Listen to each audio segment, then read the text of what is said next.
सभी दर्शकों का, पाठकों का जागरण डायलॉग के इस खास शो में स्वागत है।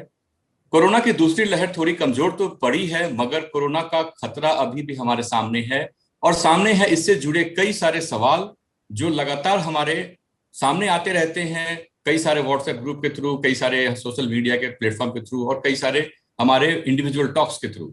नमस्कार, मेरा नाम है प्रत्युष रंजन, सीनियर एडिटर जागरण न्यू मीडिया के साथ।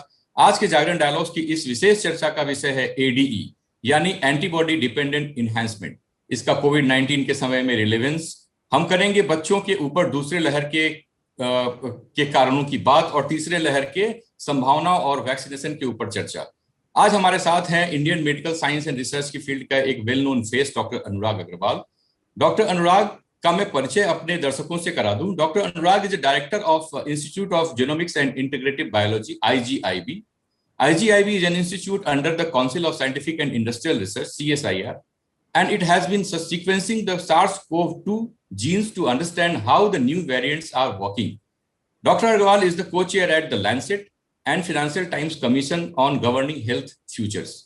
आज की चर्चा की शुरुआत करते हैं। डॉक्टर अनुराग, आपसे सबसे पहला सवाल है कि ये एंटीबॉडी डिपेंडेंट इनहैंसमेंट ADE ये क्या होता है? इसके बारे में प्लीज आप हमारे दर्शकों को बताएं। जी अनुराग। शुक्रिया अपने शो पे बुलाने के लिए।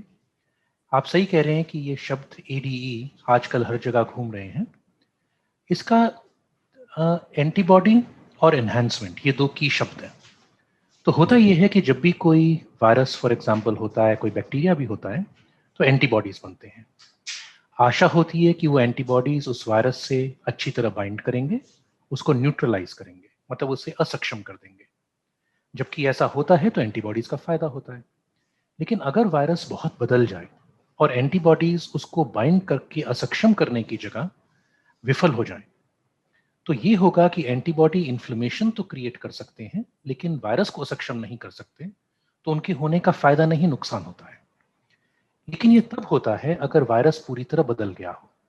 तो ये शब्द आता है डेंगू जैसे डिजीजेस में, कि आपको एक बार एक तरह का डेंगू हुआ, कुछ सालों बाद आपको दूसरी तरह का डेंगू हुआ, तो जो पहली बार जो हुआ उसकी एंटीबॉडीज असक्षम है अगले वाले को रोकने में।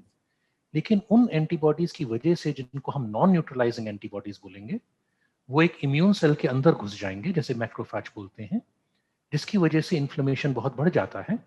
और ये डेंगू आपको नहीं मारता, ये डेंगू का जो ADE है ये लोगों को मारता है।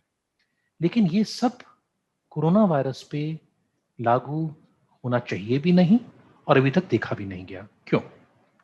सबसे पहले, कोरोना वायरस अभी तक इतना बदला ही नहीं। जब हम वेरिएंट की बात करते हैं तो हम एक नए स्ट्रेन की बात नहीं कर रहे, हम वेरिएंट्स की बात कर रहे हैं। इसके कुछ प्रोटीन कुछ हिस्सों में बदले हैं। और जब आप देख रहे हैं कि जब हम टेस्ट करते हैं कि एंटीबॉडीज काम कर रहे हैं या नहीं कर रहे, ऐसा नहीं है कि एंटीबॉडीज टोटली असक्षम हो गए हैं, बस उनकी इफेक्टिवनेस कम हो गई है। तो न्यूट्रलाइजिंग तो अभी भी है, लेकिन न्यूट्रलाइजिंग के लिए अब हायर लेवल चाहिए होता है। तो जिन लोगों में अच्छे लेवल के एंटीबॉडीज होंगे, जो कि इन्फेक्शन से, वैक्सीनेशन से, उनमें अभी भी न्यूट्रलाइजिंग इफेक्ट होगा और ये नॉन न्यूट्रलाइजिंग इम्यून सेल पे घुसने की बात लागू नहीं होती। और अगर ये लागू होती तो अब तक नजर आना शुरू हो गया होता। तो क्या मैं कह सकता हूं कि जरा भी किसी भी एक हजारों लाखों में से एक इंसान को ADE नहीं होगा? हो सकता है हो रहा हो। लेकिन जो आजकल घूम रहा है, जो वीडियो जिसमें लोग बात कर रहे हैं कि ADE से जिसने वैक्सीन ली है वो मर जाएगा, वो साफ गलत है। अगर बड़ा ADE का इफेक्ट होता, हमें अब तक नजर आ गया होता। जबकि रियलिटी बिल्कुल उल्टी है। जिन लोगों ने वैक्सीन ली है वो बहुत कम मरे हैं। जिन लोगों ने वैक्सीन ली है वो बहुत कम ऑक्सीजन की जरूरत पड़ी है। ज्यादातर लोग जो एडमिट हुए हैं, जिनकी डेथ हुई है, जिनको ऑक्सीजन की जरूरत पड़ी है, वेंटिलेटर की, वो 99% लोग वो थे जो वैक्सीनेटेड नहीं थे। जी डॉक्टर अनुराग, दो सवाल है आगे, मैं दोनों को मर्ज करता हूं। काफी कुछ आपने इसी प्रश्न में इंक्लूड कर लिया। थोड़ा सा और हम अपने जागरण के दर्शकों के लिए जानना चाहते हैं कि जो ADE है, जो एंटीबॉडी डिपेंडेंट इनहैंसमेंट जो प्रोसेस है, ये is it caused by human, is it caused by the disease in human body? ये सिर्फ डिजीज के कारण ही बनता है या कोई और भी प्रोसेस होता है इसको क्रिएट करने का मानव शरीर के अंदर? तो हम डेंगू से शुरुआत करते हैं। डेंगू में जैसे पहला इन्फेक्शन होता है, बॉडी नेचुरल एंटीबॉडीज बनाती है। वो नेचुरल एंटीबॉडी जिसमें कोई वैक्सीन की बात नहीं है, उसकी वजह से ADE अगली बार हो सकता है। तो सबसे पहले एडीई एक नेचुरल प्रोसेस है कि जो बॉडी पहले इन्फेक्शन में एंटीबॉडीज बनाती है, अगर वो दूसरी बार अलग तरह के वायरस के इन्फेक्शन में काम ना करे तो एडीई होता है। जी तो जब डेंगू की वैक्सीन बनाई गई तो यही पाया गया कि आपको जी डेंगू की वैक्सीन बनाने में बहुत ख्याल रखना पड़ता है। अ, लेकिन इस कोरोना वायरस में इसके लक्षण नहीं नजर आए और ये आर्टिफिशियल नहीं है, ये नेचुरल प्रोसेस होता है एडी। और इस डिजीज जी में जैसा कि मैंने पिछले जवाब में बताया था, अगर ये है तो इसकी संभावना बहुत छोटी है और बहुत कम लोगों में है, लेकिन ढूंढते जी रहना चाहिए। ये जी जी डॉक्टर अनुराग, अच्छा ये प्रोसेस एक बार हम समझना चाहेंगे। ये जो ये एंटीबॉडी बनती है शरीर में, ये वायरस के थ्रू भी बनती है और वैक्सीन के थ्रू भी बनती है। अगर कोई वायरस से इन्फेक्टेड हो गया तो भी उसका शरीर एंटीबॉडी बना रहा है, और वैक्सीन अगर किसी ने लिया तो वो भी एंटीबॉडी बना रहा है। ये प्रोसेस बिल्कुल सेम होता है और एंटीबॉडी दोनों ही इक्वली पावरफुल होती है उस वायरस से लड़ने के लिए, या कुछ डिफरेंस होता है? स्टार्ट करते हैं नेचुरल इन्फेक्शन से। नेचुरल इन्फेक्शन में जी पूरा वायरस होता है, तो पूरे वायरस में वायरस के हर पार्ट की वैक्सीन एंटीबॉडी बनती है। ये जी एंटीबॉडी जो बनती है ये बॉडी के ही जो इम्यून सेल्स हैं वो बनाते हैं। तो वैक्सीन लेकिन कई तरह की हैं। आपके एमआरएनए जी वैक्सीन हैं जिसमें स्पाइक प्रोटीन का एमआरएनए है।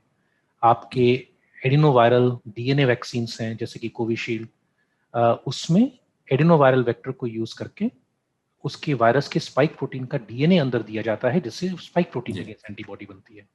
फिर आपके कोवैक्सिन है जिसमें पूरा का पूरा वायरस है, उसके अगेंस्ट एंटीबॉडीज बनती हैं।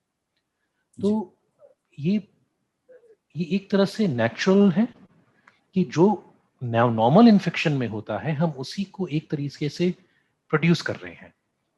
तो क्योंकि न्यूट्रलाइजिंग एंटीबॉडी ज्यादातर स्पाइक प्रोटीन की होती हैं, इसलिए दुनिया ने जी अप्रोच लिया है स्पाइक प्रोटीन का। लेकिन ये हो सकता है कि कुछ न्यूट्रलाइजिंग एंटीबॉडी नॉन स्पाइक भी होती हैं, तो इसलिए मरे वायरस का अप्रोच भी लिया गया है। और दोनों अप्रोच के अपने अपने फायदे हैं, अपने अपने नुकसान हैं, लेकिन दोनों ही काम कर रहे हैं इस वक्त तक।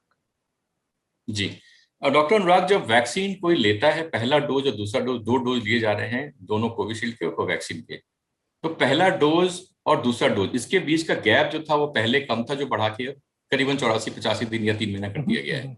12 वीक्स की बात हो रही है। तो ये पहला जो गैप कम था और अब गैप बढ़ाया गया, इसके पीछे का रीजन क्या है, क्या लॉजिक है इसके पीछे? तो सबसे पहले कोवैक्सिन लेते हैं क्योंकि वो सबसे आसान है। जी कोवैक्सिन में मरा हुआ वायरस है। पहले इंजेक्शन से एंटीबॉडी कम बनते हैं क्योंकि वायरस तो मरा हुआ है। तो दूसरा इंजेक्शन जो देना होता है वो 28 दिन में, जब पहले का इफेक्ट आना शुरू हो जाए आप दूसरा दे दें। एंड यही डॉक्टर भागन ने बताया था, क्योंकि पहले वाले में कम एंटीबॉडी बनते हैं जी इसलिए सेकंड वाला जल्दी देना बहुत जरूरी होता है। अब जाते हैं कोविशील्ड पे। कोविशील्ड जी में आपका जो वायरस का डीएनए है वो एक एडिनो वायरस के अंदर बैठा हुआ है। वो एडिनो वायरस इस डीएनए को डिलीवर करेगा और फिर स्पाइक प्रोटीन बनेगा। तो जब आपकी बॉडी एंटीबॉडीज बनाएगी तो दो तरह की बनाएगी। एक बनाएगी एडिनो वायरस पे जो कि उसको लेके अंदर जा रहा है, और दूसरी बनाएगी स्पाइक प्रोटीन पे। तो पहले ही शॉट में आपको बहुत अच्छे एंटीबॉडी बन जाते हैं, काफी अच्छे, मतलब 80% के ऊपर। जबकि कोवैक्सिन में लगभग 40% के आसपास होता है। अ, लेकिन अब आपका एक नुकसान है, आपके पास एंटीबॉडी हैं वो वायरस वेक्टर के भी बने हुए हैं। तो आप दूसरा शॉट बहुत जल्दी दे देंगे तो जो मैक्सिमम पॉसिबल आपका राइज हो सकता है एंटीबॉडीज में, उतना मैक्सिमम नहीं होगा, उससे कम होगा। तो दो शॉट जल्दी देने में आपको जल्दी नियरली 99% एंटीबॉडीज मिल जाएंगे, लेकिन जो आपका मैक्सिमम लेवल बन सकता है उतना मैक्सिमम नहीं बनेगा। अगर आप उन्हें लंबा खींच के देंगे तो आपके प्रॉब्लम बस ये होगी कि बीच का एक पीरियड है जहां आपके एंटीबॉडीज उतने हाई नहीं है, लेकिन जब आप सेकंड शॉट लगेगा तो आपको मैक्सिमम एंटीबॉडीज मिलेंगे। तो जब शुरुआत थी, हेल्थ केयर वर्कर्स थे, हाई एक्सपोजर लोग थे, 60+ के लोग थे, हाई रिस्क कैटेगरी थी, तो ये समझा गया कि जल्दी दो दूसरा शॉट ताकि इन लोगों को पूरी प्रोटेक्शन मिल जाए। ठीक है। जी आप देखेंगे यूके में भी इस वक्त 617.2 के आने के बाद जब उन्हें लग रहा है कि फिर से बढ़ेगा, उन्होंने भी अब जी जल्दा छोटा ड्यूरेशन कर दिया है। जी एक बार आपके हाई रिस्क लोग कवर हो जाएं, तब आपके लिए बेटर है कि आप मैक्सिमम एंटीबॉडी के लिए ट्राई कीजिए जो कि आपको लॉन्ग लास्टिंग प्रोटेक्शन देंगे, इसलिए लंबा जी कर दिया गया। मेरे अकॉर्डिंग इसमें कोई एक सही आंसर नहीं होता। अगर आपको लगता है इन्फेक्शन अभी आने वाला है, तेजी से आने वाला है, तो आप जल्दी कर सकते जी हैं। अगर आपके पास रिकवर्ड लोग हैं जिनको पहले इन्फेक्शन हो चुका है, हमारी एक स्टडी ने दिखाया है जिसको पहले इन्फेक्शन हो चुका और एंटीबॉडी है, सिर्फ एक शॉट देने से लगभग 50-60 गुना एंटीबॉडी बढ़ जाते हैं एक हफ्ते के अंदर अंदर। दूसरा जी शॉट दें या ना दें, जल्दी कोई फर्क नहीं पड़ता। तो अब जैसे बहुत लोगों को इन्फेक्शन हो चुका है, एक शॉट से ही बहुतों को असर हो जाएगा, सीनियर हाई रिस्क लोगों को 2 शॉट लग चुके हैं, तो मेरे ख्याल से इंडिया का जो रैशनल है वो बिल्कुल सही है। इससे आप ज्यादा लोगों की कवरेज करेंगे, अच्छी कवरेज करेंगे, और क्योंकि कई लोगों को पहले हो चुका है तो एक ही शॉट काफी रहेगा। जी। लेकिन तब भी एक दूसरी सवाल डोज। हाँ, बताइए। जी जी डॉक्टर अनुराग, एक सवाल आया था एक यूजर का हमारे, कि उन्होंने कोविशील्ड की दोनों डोजेज ले ली हैं उनके प्रॉपर गैप के बाद। अब वो पूछ रहे हैं कि क्या कोई ऐसा तरीका है जिससे हम अपने बॉडी में एंटीबॉडी क्या बनी कैसी रही, इसको पता कर पाए, ऐसा कोई तरीका है? देखिए, तरीका तो है। अगर आपका सवाल ये है कि क्या हम जान सकते हैं कितनी एंटीबॉडी बनी, तो जी क्वांटिटेटिव स्पाइक प्रोटीन के अगेंस्ट एंटीबॉडी टेस्ट आता है, कई कंपनीज के हैं। हम फॉर एग्जांपल अपने लैब में रोश वाला इस्तेमाल करते हैं, काफी अच्छा टेस्ट है, बता देगा। लेकिन सवाल जी ये होगा कि आप जानना क्या चाहते हैं और उस जानकारी से करेंगे क्या। क्या आप तीसरा शॉट लेना चाहिए अगर नंबर लो निकले? ऐसा तो नहीं है कहीं पे। और जी अगर एंटीबॉडी का नंबर हाई है तो क्या आप 100% बचे हुए हैं इन्फेक्शन होने से? ऐसा भी कहीं नहीं है। तो जानकारी के लिए जानना चाहते हैं तो टेस्ट है। क्या जानने की आवश्यकता है? नहीं, ऐसी कोई आवश्यकता नहीं है, क्योंकि एंटीबॉडी तो हम आपको बता रहे हैं कि लगभग 2 शॉट्स के बाद, वक्त देने के बाद लगभग सभी में बन जाती है। और सिवा एंटीबॉडीज की एक और चीज होती है जिसे कहते हैं सेल मीडिएटेड इम्यूनिटी, सीएमआई। उसको जी अभी नहीं नापा जाता। और ये लग रहा है, कम से कम मुझे लग रहा है, कि सीएमआई उतनी ही इंपॉर्टेंट है, कहीं शायद ज्यादा भी इंपॉर्टेंट है, सिर्फ एंटीबॉडी से। और जिसको नापने का अभी तो कोई तरीका, आसान तरीका नहीं है। तो इसलिए 2 शॉट लिए हैं, अपनी प्रोटेक्शन माननी चाहिए।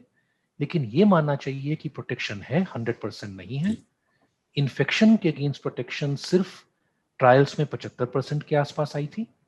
अभी यूके में पब्लिक हेल्थ इंग्लैंड ने दिखाया कि आजकल जो भारत में घूम रहा है, जी 617.2, एक शॉट की प्रोटेक्शन 30-40% के आसपास है, 2 शॉट की 60% के आसपास है। इसको भी चेक करना पड़ेगा हिंदुस्तानी डेटा में अपने खुद, लेकिन तब भी प्रोटेक्शन है। और असल में हमें जी इन्फेक्शन से घबराहट नहीं है। देखिए, खांसी जुकाम तो होता रहता है, जी घबराहट है सीवियर इन्फेक्शन और डेथ से, जो कि बहुत कम लोगों में पाया गया। मतलब जी सबको, आप भी जानते हैं, मैं भी जानता हूं, बहुत लोगों के पास 10-20 एग्जाम्पल्स निकल आएंगे। जी लेकिन देखते हुए कि कितना बड़ा देश है, ऐसा लगता है कि सीवियर इन्फेक्शन और मरने से काफी ज्यादा प्रोटेक्शन, 99% के आसपास मान के चलते हैं, इन वैक्सीन जी की है। जी डॉक्टर अनुराग, एक सवाल हमेशा हर तरफ से घूम के आता है, और ये कई सारे केसेस भी हमने देखे हैं कि कुछ लोगों ने दोनों डोज लिए, उसके बाद भी उनको कोविड इन्फेक्शन हुआ, या कुछ लोगों को एक बार कोविड इन्फेक्शन हो चुका था, दोबारा भी उनको हुआ विद इन 50-60 डेज के ड्यूरेशन पे। तो ये क्यों होता है और इससे क्या घबराने की जरूरत है? सबसे पहले देखिए, होता है, आप इस वायरस को छोड़िए, आप खांसी जुकाम के, फ्लू को, common cold, beta corona virus होते हैं, क्या जी एक बार होने का मतलब होता है दोबारा नहीं होगा? होता है दोबारा। तो वायरसेस नेचुरल इम्यूनिटी को हमेशा से ही एस्केप करते आए हैं। वैक्सीन्स के साथ एस्केप करना थोड़ा कम हो जाता है, क्योंकि वैक्सीन्स आपको कई बार बहुत स्ट्रांग एंटीबॉडी रिस्पॉन्स देते हैं, और स्पेशली एमआरएनए वैक्सीन्स वगैरह बहुत ही स्ट्रांग दे रहे हैं। लेकिन ये सारे एंटीबॉडी होने के बावजूद, अगर वायरस बड़े डोज में आता है, बाय चांस एंटीबॉडीज बहुत इफेक्टिव नहीं है, बाय चांस थोड़े कम बने हैं, इन्फेक्शन हो जाते हैं। और इसी तरह जो ट्रायल्स हैं, ट्रायल्स ने कौन सा 100% बचाव दिखाया है? जी ट्रायल्स ने दिखाया 75% बचाव। तो ये तो बहुत ऑब्वियस है कि कई लोग जिनको वैक्सीन लगी होगी, उनको इन्फेक्शन होगा। क्योंकि मेरे ख्याल से जी कोवैक्सीन का भी जो इंटरम रिजल्ट आया था वो 78% आया था। जो बड़ी ट्रायल हुई थी यूएस में एस्ट्राजेनेका की, उसमें 75% के आसपास आया था। बीच में 76% भी रिपोर्ट हुआ था। तो मतलब 20 से लेके 25% के बीच में लोगों को तो इन्फेक्शन हो रहा है।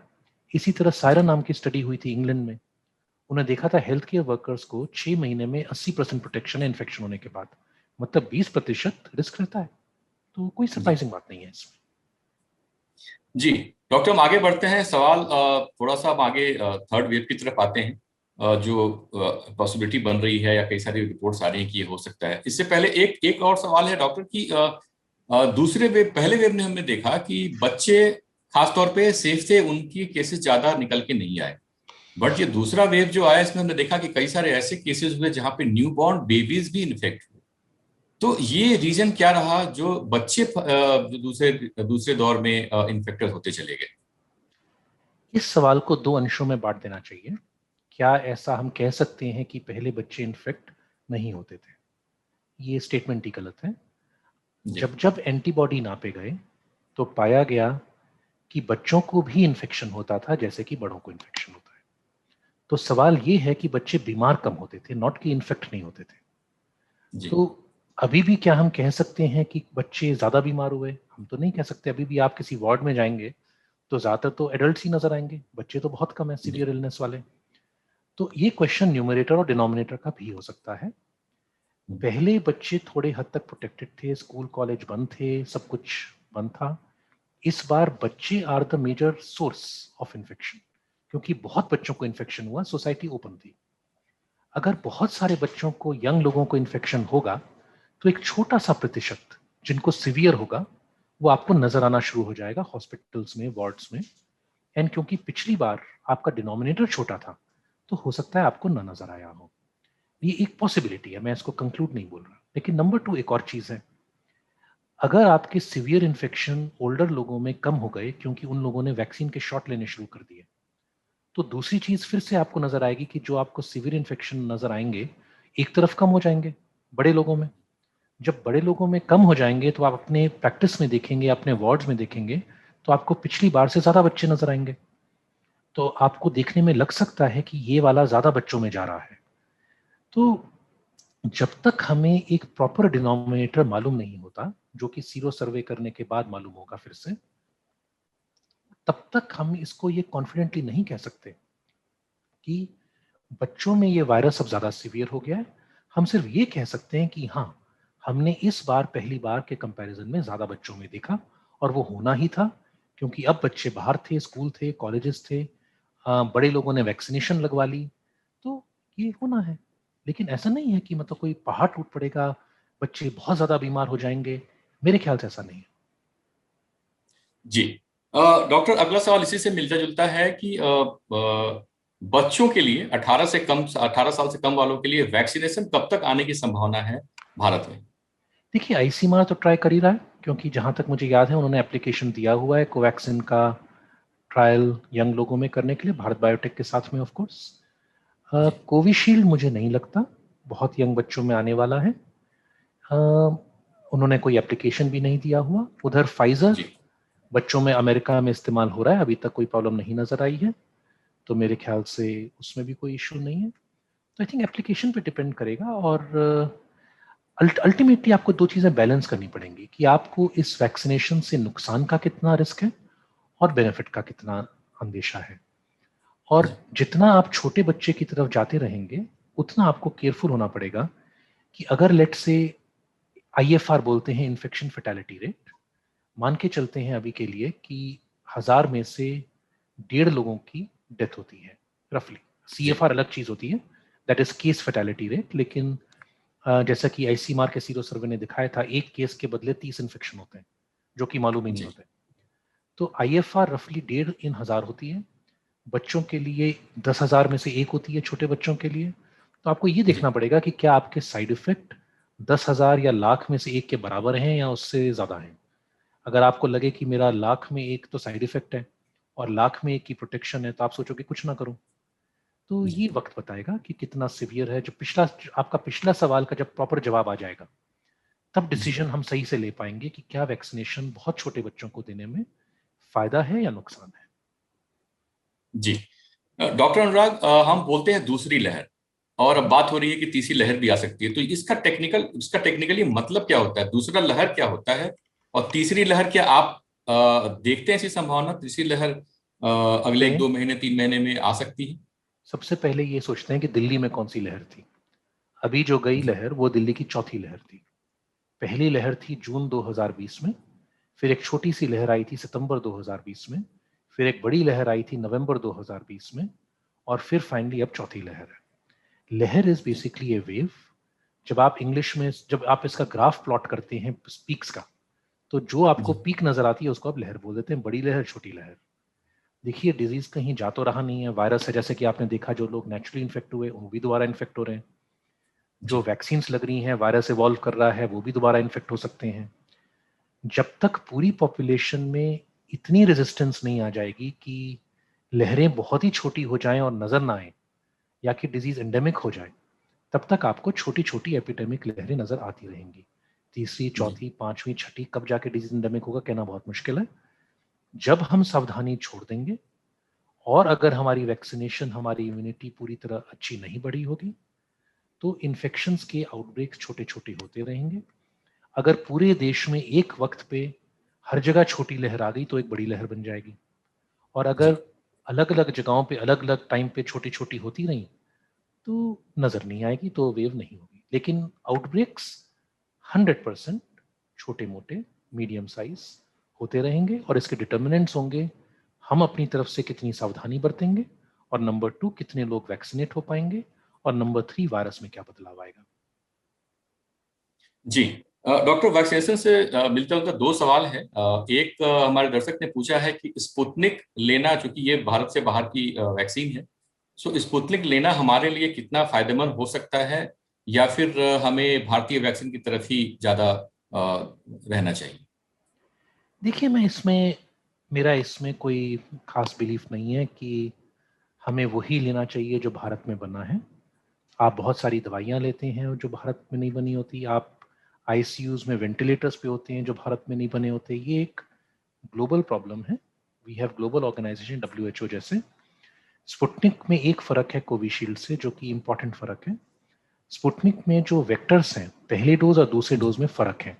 तो मैंने आज जो आपसे कहा था कोविशील्ड में कि आपको स्पेसिंग करनी पड़ती है मैक्सिमम रिस्पॉन्स के लिए, क्योंकि उसमें एक ही वेक्टर है जो दोनों बार इस्तेमाल होता है। जी स्पुतनिक में दोनों वेक्टर अलग हैं, तो आपको पहली बार के जो एंटीबॉडीज बनेंगे वो दूसरे को इफेक्ट नहीं करेंगे। तो it gives U A even shorter dosing के ऑप्शंस। एंड ये रेगुलेटरी एजेंसीज ऑफ इंडिया के थ्रू पास होके आते हैं, ग्लोबल एक्सपीरियंस के साथ आते हैं। एंड मुझे तो ना फाइजर में ना स्पुतनिक में कोई आशंका है कि हमें हिंदुस्तान में नहीं आ देना चाहिए या रोकना चाहिए। रियलिटी इज अभी हमें नहीं पता कि कौन सी वैक्सीन बेस्ट है अगेंस्ट द इंडियन वेरिएंट जो भी आ रहे हैं इंडिया के अंदर। और ये ना जानते हुए कि कौन सी वैक्सीन कैसे काम करेगी, टू से कि यही दोनों इस्तेमाल करेंगे बाकी नहीं करेंगे, मेरे हिसाब से बिल्कुल ठीक नहीं है। हमें ज़्यादा से ज़्यादा डेटा जनरेट करना चाहिए, हमें एक्सेप्ट करना चाहिए, और जो देश के लिए बेस्ट हो हर जी पहलू से वो करना चाहिए। जी डॉक्टर साहब, आपने बताया, अब हम देख भी रहे हैं कि वेरिएंट्स, नए नए वेरिएंट्स भी आ गए हैं, और हमने इसका एक स्वरूप देखा भी पिछले एक दो महीने में। तो ऐसा क्या पॉसिबिलिटी ऐसी हो सकती है कि आगे आने वाले टाइम में, 6 महीने साल भर में, क्या हमें नए वेरिएंट्स का मुकाबला करने के लिए किसी तीसरे डोज की आवश्यकता पड़ सकती है इन दोनों वैक्सीन में जो हम ले रहे हैं अभी भारत में? जहां तक मुझे नजर आ रहा है थर्ड डोज की नौबत तो आएगी आएगी। ठीक है, मेरे ख्याल से डॉक्टर भार्गव भी बोल चुके हैं कि जी देखना पड़ेगा कि मैक्सिमम इम्यूनिटी रखने के लिए कोवैक्सीन की थर्ड डोज लगाने की जरूरत है या नहीं है। ये भी देखना जी पड़ेगा कि कोवैक्सीन जो ओरिजिनल वुहान के वायरस थे जो उससे बनी थी, क्या वायरस का पूरा बैकग्राउंड बदलना पड़ेगा, वो भी उन्होंने मेरे ख्याल से कहा हुआ है पहले ही। और उन प्लान्स के बारे में वो मुझसे ज़्यादा जानते होंगे। मॉडर्ना ने ऑलरेडी बना दी है वैक्सीन, साउथ अफ्रीकन वेरिएंट का वर्जन 2, और मुझे लगता है नॉर्मल है। हम जो फ्लू वैक्सीन देते हैं हर साल दोबारा बनती है।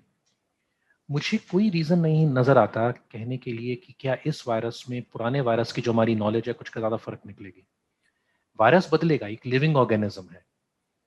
जब वायरस बदलेगा तो क्यों बदलेगा? हमारी इम्यूनिटी को वेट करने के लिए ताकि वो फल फूल पाए। तो फिर हमें भी बदलना पड़ेगा। इन्फेक्ट होने के बेटर होगा कि वैक्सीन के थ्रू करें। तो वैक्सीन के वेरिएंट्स आएंगे, वर्जन्स आएंगे। हमें हो सकता है कि हम हर साल या हर 2 साल ये शॉट लगवा रहे हों, और प्लानिंग इसी नाते करनी पड़ेगी। और वेरिएंट्स तो आएंगे जी ही आएंगे, उसमें कोई डाउट ही नहीं। लेकिन इसका मतलब जी ये नहीं, वेरिएंट जी आने का मतलब ये नहीं है कि वायरस और खराब हो जाएगा। जी सार्स कोवी 1 में जब म्यूटेशन हुई तो वायरस हल्का पड़ गया। ज़्यादातर म्यूटेशन जब होती हैं तो वायरस हल्के पड़ जाते हैं, उनकी ट्रांसमिसिबिलिटी बढ़ती है, लेकिन उनकी सीवियरनेस घटती है। वायरस को आदमी को मारने का कोई फायदा नहीं है। वायरस का benefit from evolutionary perspective is ज्यादा से ज्यादा लोगों को इन्फेक्ट करे, कम से कम लोगों को मारे। So with time generally infections evolve to become more transmissible but milder. लेकिन ये स्टेटिस्टिकल स्टेटमेंट है, रियलिटी में कुछ भी हो सकता है। एक टेम्पररी ब्लिप आ सकता है जब वो ज्यादा सिवियर हो गया। हमें प्रिपेयर हर चीज के लिए करना पड़ेगा। जी जी। डॉक्टर अनुराग, आखिरी 2 सवाल हैं। What causes black fungus and क्या प्रिकॉशंस रिक्वायर्ड हैं एक इंडिविजुअल के लिए जो कोविड पॉजिटिव अभी है या जो जस्ट रिकवर हुआ है? देखिए, black fungus is mucormycosis. Mucor एक फंगस का नाम है, क्योंकि जब इसकी डेब्री वगैरह सब होती है तो काली होती है, तो इसलिए से ब्लैक फंगस बोल रहे हैं जी। ये हम जैसे जब मैं मेडिकल स्कूल में था, रेजिडेंसी कर रहा था, हम लोग देखा करते थे डायबिटिक्स में कीटोएसिडोसिस के दौरान। हम कभी कभी देखा करते थे इम्यूनो कॉम्प्रोमाइज्ड HIV पेशेंट्स में, कभी कभी देखा करते थे ट्रांसप्लांट के इम्यूनो कॉम्प्रोमाइज लोगों में। तो कोरोना वायरस में जो इस बार नजर आना शुरू हुआ है, उसकी क्या वजह हो सकती है, मैं इन्हीं तीनों से जाऊंगा। क्या जी हमारे पास ऐसे मरीज हैं जो डायबिटिक हैं, कीटोएसिडोसिस की तरफ जा रहे हैं, जिनकी शुगर बहुत हाई है? बिल्कुल है, क्योंकि डायबिटिक्स को होता है। डायबिटिक्स को ट्रीटमेंट में स्टीरॉइड्स मिलते हैं, शुगर बहुत बढ़ जाती है, कुछ डीके की तरफ जा रहे होंगे, तो this will be natural fit. लेकिन लोग कह रहे हैं कि जी बहुत ऐसे लोग हैं जो नॉन डायबिटिक्स को भी हो गया। तो अगेन देखना पड़ेगा, क्या इम्यूनो सप्रेशन बहुत ज़्यादा थी, लोगों ने स्टीरॉइड्स दिए हैं, टोसिलिजुमैब दिए। मैं ये नहीं कह रहा ट्रीटमेंट गलत है, लेकिन शायद आवश्यकता से ज़्यादा दे दिए हों, सोच के कि कोई प्रॉब्लम नहीं होगी। अब जबकि नज़र आ रही है कि ये प्रॉब्लम है, तो अब लोग बड़े केयरफुल हो गए हैं स्टीरॉइड्स देने के मामले में, टोसी देने के मामले में। So, मेरे according finding the right balance of giving the minimal immunosuppression जिसकी जरूरत हो और उससे ज्यादा नहीं, जस्ट बिकॉज दे सकते हैं। एंड बाकी क्या वायरस के स्ट्रेन से फर्क आया हो सकता है, देखना पड़ेगा, क्योंकि पिछले वेव में लोग कह रहे हैं इतना नहीं था। मैं खुद ENT सर्जन नहीं हूं तो मैं इस बारे में नहीं कह सकता, लेकिन एम्स दिल्ली, बाकी कई हॉस्पिटल से कह रहे हैं कि इस बार कहीं ज्यादा केस नजर आए कंपेयर टू लास्ट टाइम, लेकिन इस बार सीवियर केसेस भी बहुत ज्यादा थे। इस बार स्टीरॉइड्स भी पहले की तुलना में ज़्यादा दिया गया, टोसी वगैरह जैसी ड्रग्स भी इस बार कहीं ज़्यादा थी। सो देखना पड़ेगा कि क्या ये ट्रीटमेंट का इफेक्ट है, या पेशेंट बदल गए, या वायरस बदल गया, किस वजह से हो रहा है, क्योंकि बाकी दुनिया में तो अभी तक बहुत ज़्यादा नहीं हुआ है। तो देखना पड़ेगा कि हिंदुस्तान में क्या फ़र्क है। जी। एक आखिरी सवाल डॉक्टर अनुराग, जैसा हम सब डेली के लेवल पे फेस करते हैं और शायद आप भी फेस करते होंगे, बहुत अनवेरिफाइड और फेक न्यूज, या कोविड के से रिलेटेड हो, या वैक्सीन से रिलेटेड हो, या ब्लैक फंगस से रिलेटेड हो, सोशल मीडिया पे बाढ़ आई हुई है। हम सबके पास सुबह शाम ऐसे कुछ न्यूज आती है, और जैसे मैंने आपसे चर्चा की पहले सवाल का, जो AD से रिलेटेड था, ये बहुत ही ज्यादा वायरल हुआ था, क्योंकि इसमें एक बड़े डॉक्टर का नाम, बड़े साइंटिस्ट का नाम जुड़ा हुआ था, बड़े नोबेल प्राइज विनर का नाम जुड़ा हुआ था। जी। तो ऐसे जो इन्फॉर्मेशन आते हैं, आपको क्या लगता है, आपकी तरफ से एक मैसेज चाहिए हमें अपने दर्शकों के लिए, दैनिक जागरण के सारे हमारे साथियों के लिए, कि ऐसे मैसेज का क्या करना चाहिए? आप इस पे इसको कैसे लेते हैं? जी डॉक्टर। जो ऐसे वीडियो आए, मेरे हिसाब से बेस्ट आंसर है उनको डिलीट कर देना चाहिए, और वक्त अपना नहीं बर्बाद करना चाहिए, और फॉरवर्ड करके कतई औरों का बर्बाद नहीं करना चाहिए। ऑथराइज सोर्सेज ऑफ इंफॉर्मेशन कुछ ही हैं दुनिया में। आपको अपने देश के वेबसाइट को देख सकते हैं, आप WHO को देख सकते हैं, आप रेप्यूटेड कंट्रीज जिनके अच्छे पब्लिक हेल्थ, इंग्लैंड, CDC, वहाँ चेक कर सकते हैं। आपको इंफॉर्मेशन चाहिए, आप वहाँ जाइए। एंड मान के चलिए कि सनसनीखेज फैलाने वाले न्यूज़ बहुत लोग हैं। कोई नोबेल लॉरेट हो सकता है, अपने फील्ड में बहुत अच्छा हो सकता है, ज़रूरी नहीं है कि उम्र के साथ, वक्त के साथ, नए एरिया में भी वो उतना ही अच्छा रहेगा। और कई लोगों के एजेंडाज हैं, कई लोगों का बिलीफ है, कई लोग जी एंटी वैक्सीनेशन है। वो अपने पक्ष को तेज करने के लिए जो चाहे बोल देते हैं। तो लिमिटेड सोर्सेज ऑफ इंफॉर्मेशन रखिए, ट्रस्टेड सोर्सेज ऑफ इंफॉर्मेशन रखिए। व्हाट्सएप फॉरवर्ड्स पे कतई बिलीव मत कीजिए। एंड कम से कम अगर ये पहुंच ही गए तो गूगल का सदुपयोग कीजिए कम से कम गूगल पे टाइप करके देख लीजिए कि बाकी दुनिया उस वीडियो के बारे में क्या कह रही है, अगर आपने देख ही लिया है तो बस। जी बिल्कुल बिल्कुल। और जागरण न्यू मीडिया की सब्सिडी ऑर्गेनाइजेशन विश्वास न्यूज जो एक फैक्ट चेकिंग यूनिट है, IFCN सर्टिफाइड, वो एक सच के साथी वैक्सीन के लिए हाँ एक प्रोग्राम भी चला रही है, जो 10 शहरों में करीबन 30 से 40 वर्चुअल समिट हम कंडक्ट करके लोगों को बता रहे हैं कि वैक्सीन कितनी जरूरी है, क्यों लेनी चाहिए। डॉक्टर अनुराग, आपका बहुत बहुत स्वागत, बहुत बहुत धन्यवाद। समय अभाव के कारण आज की इस चर्चा को हम यहीं रोकते हैं। डॉक्टर अनुराग, आपका बहुत बहुत धन्यवाद है। डॉक्टर अनुराग के साथ आप इस बातचीत के बारे में जागरण हिंदी और इंग्लिश वेबसाइट पे भी पढ़ सकते हैं। Please log on to jagran.com and englishjagran.com for all relevant news and articles related to COVID and vaccination. Follow Jagran's Twitter, Facebook, and YouTube channel for more such information and alerts. We will come to you next week again with a new topic and with another expert. Till then, Jagran Parivar requests you to follow all COVID guidelines, go for vaccination, and stay safe, stay healthy. Thank you. Thanks, Dr. Anurag. Thank you very much. शुक्रिया।